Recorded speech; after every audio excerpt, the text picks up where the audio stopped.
Good afternoon. This is my report in Education 214.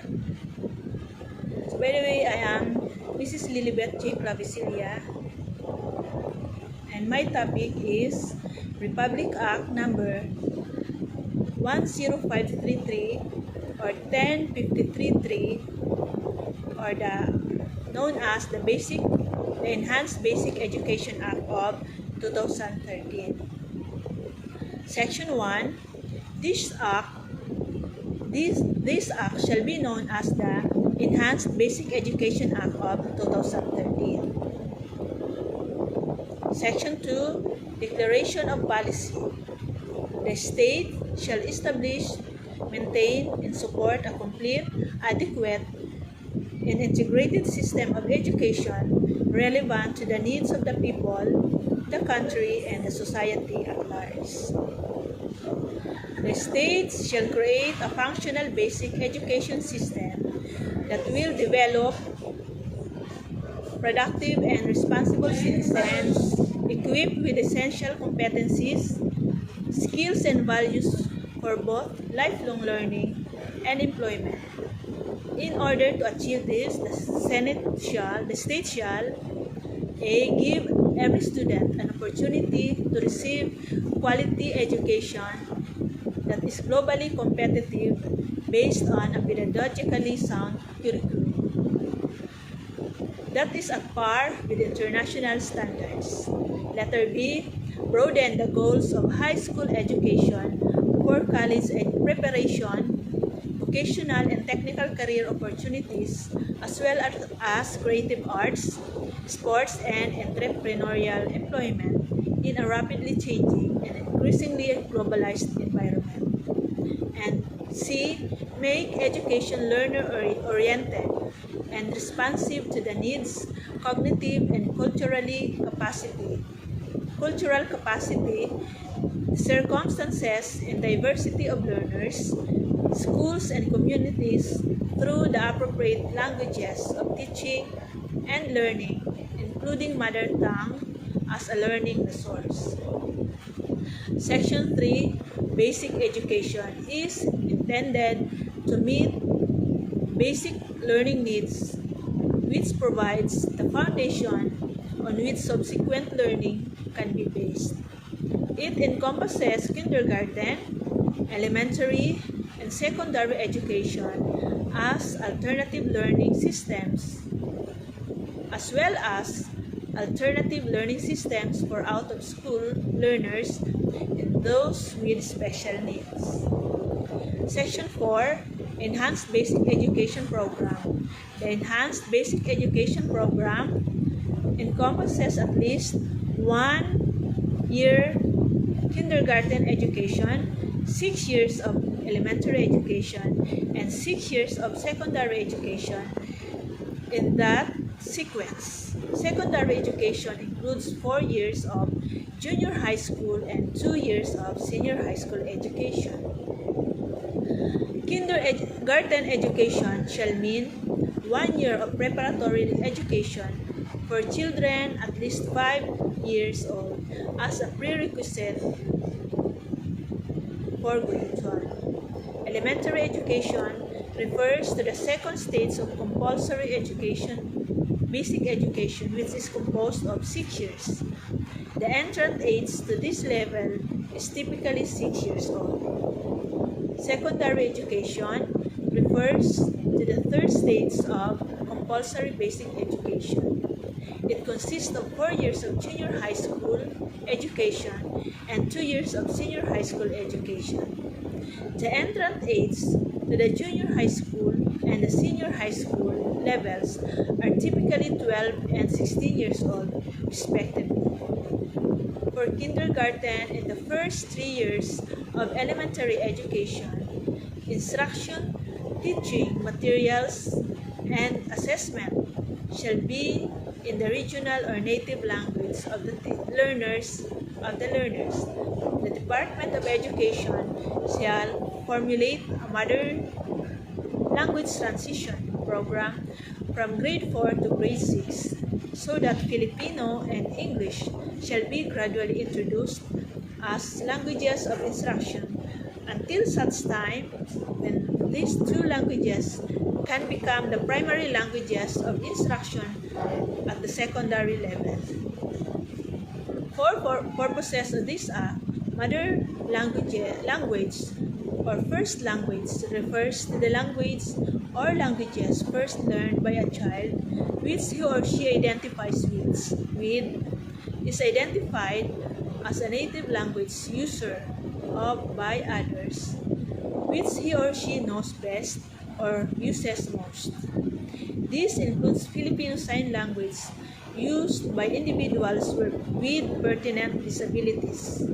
The regional or native language refers to the traditional speech variety or variety of Filipino Sign Language existing in a region, area, or place.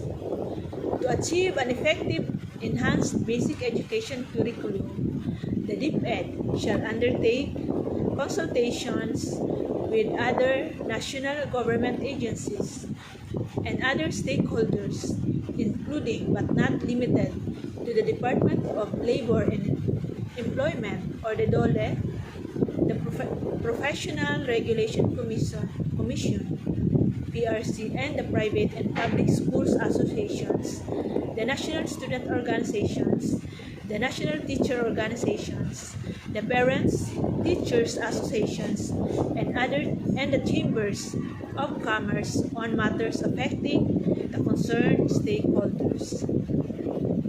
The DepEd shall adhere to the following standards and principles in developing the enhanced basic education curriculum. A. The curriculum shall be learner-centered, inclusive, and developmentally appropriate. Letter B. The curriculum shall be relevant, responsive, and resource-based.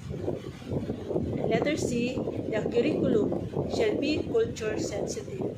Letter D. The curriculum shall be contextualized and global. Letter E. The curriculum shall use pedagogical approaches that are constructivist, inquiry-based, reflective, collaborative, and integrative. F.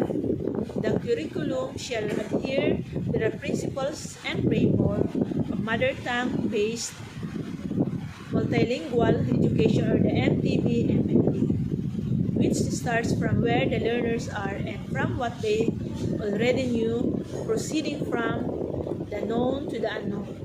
Instructional materials and capable teachers to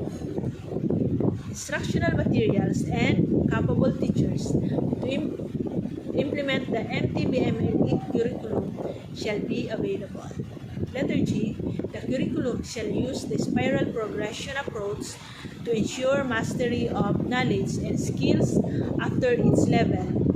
And H. The curriculum shall be flexible enough to enable and allow schools to localize, indigenize, and enhance the same based on their respective educational and social context.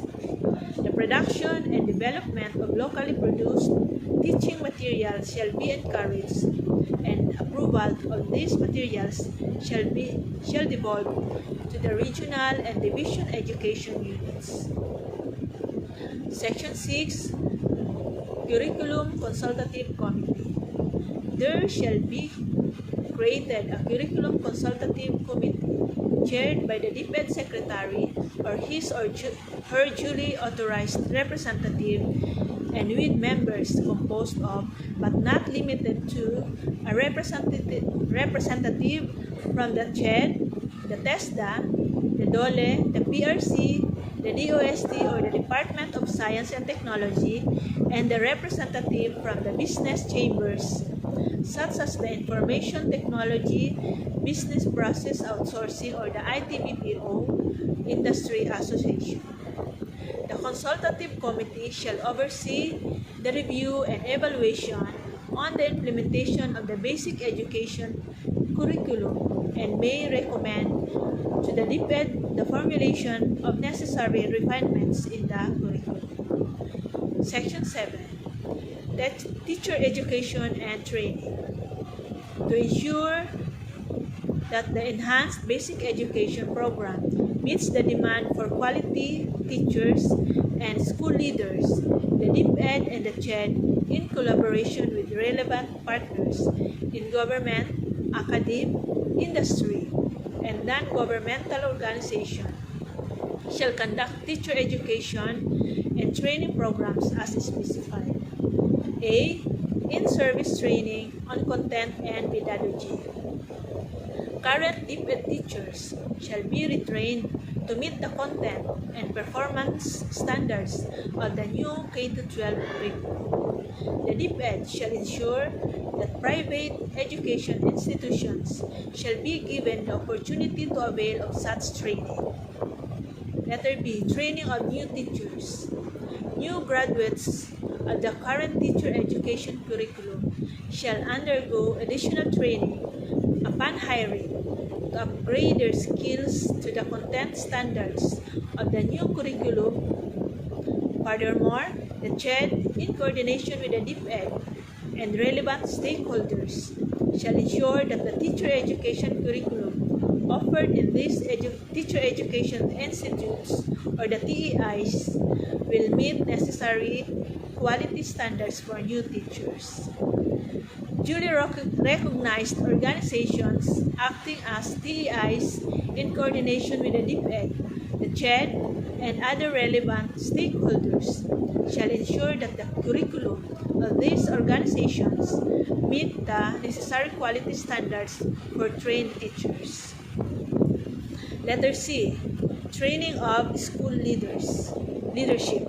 Superintendents, principals, subject area teacher, coordinators, and other instructional school leaders shall likewise undergo workshops and trainings to enhance their skills on their role as academic, administrative, and community leaders.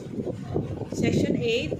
Hiring of new graduates of science, mathematics, statistics, engineering, and other specialists in subjects with a shortage of qualified applicants, technical vocational courses, and higher education institution faculty. Notwithstanding the provision of Sections 26, 27, and 28 of Republic Act No. 7836, otherwise known as the Philippine Teachers Professionalization Act of 1994, the DepEd and the private education institution shall hire as may be relevant to the particular subject. A. Graduates of science, mathematics, statistics, engineering, music, and other degree courses with shortage in qualified licensure examination for teachers or let applicants to teach in their specialized subject in the elementary and secondary education.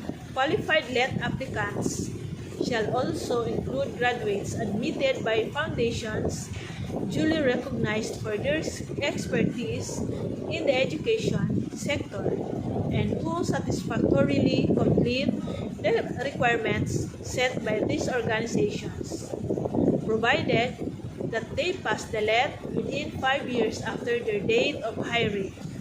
Provided further that if such graduates are willing to teach on part-time basis, the provision of let shall no longer be required.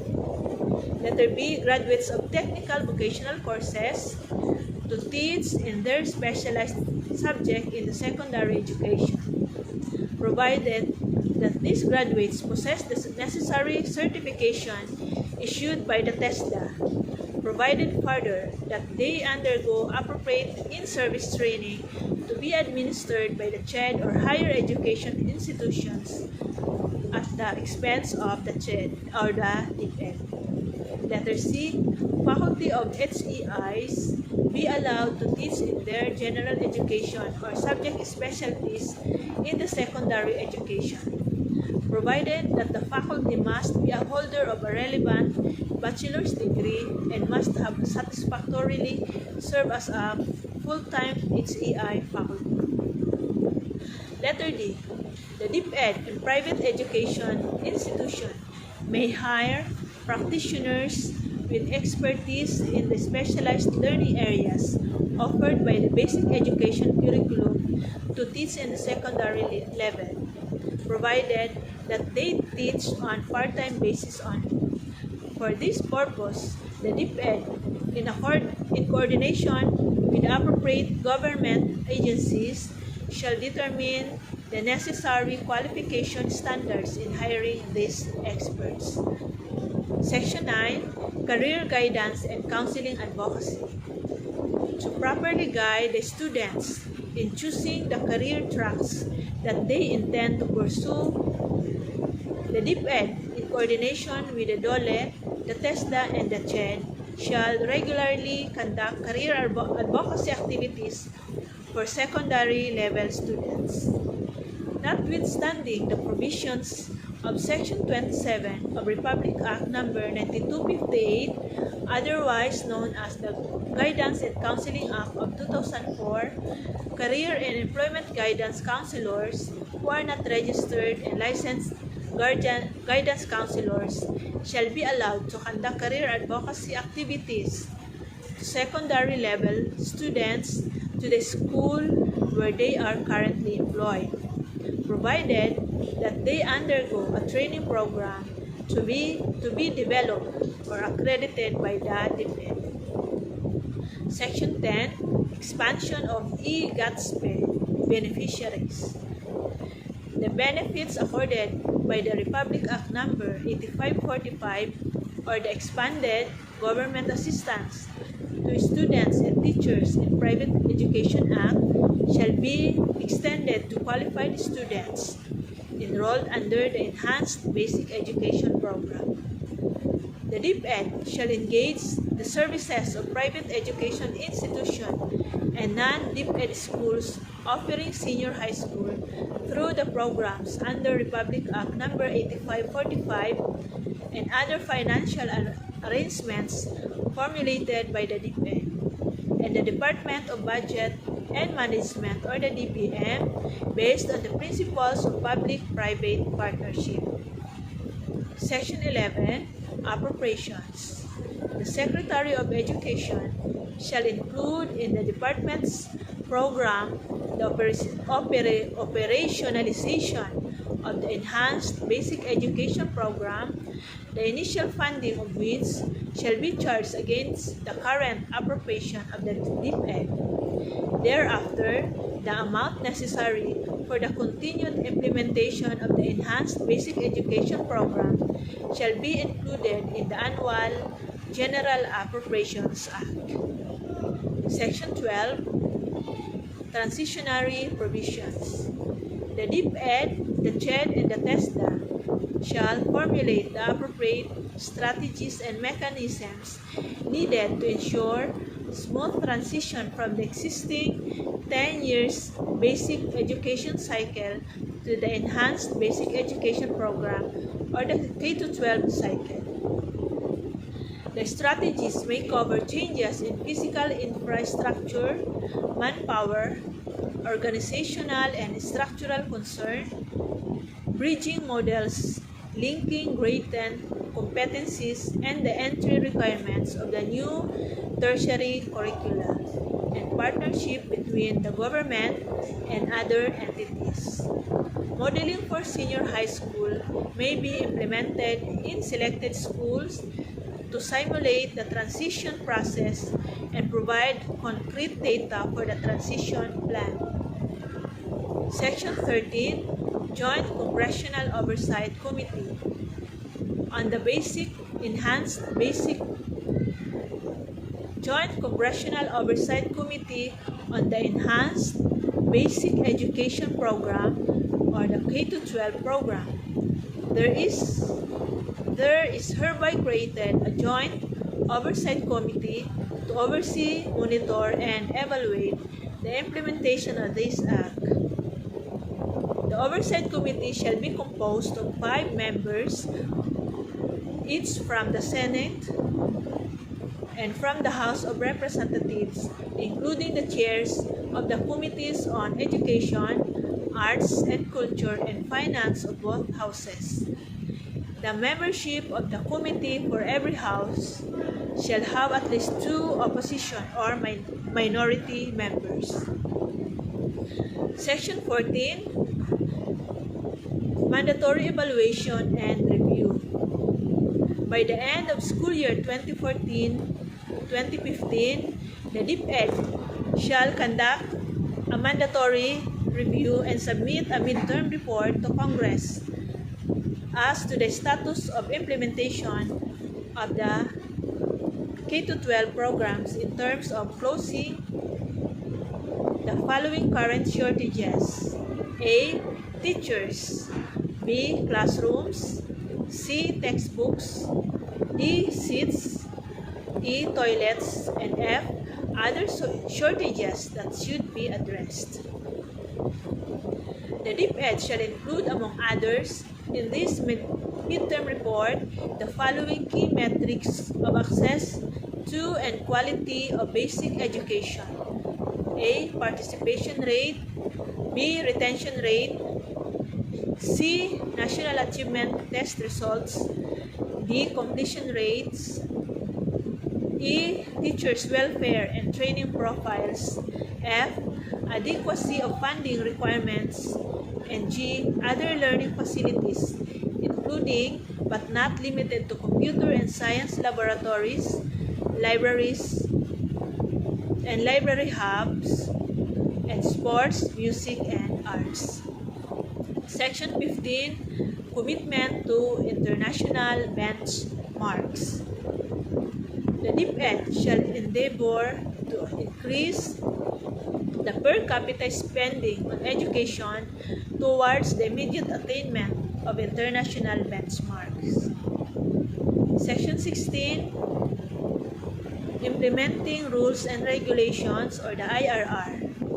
Within 90 days after the effectivity of this act, the DepEd Secretary, the Chairperson, and the TESDA Director General shall promulgate the rules and regulations needed for the implementation of this act. Section 17, Separability Clause.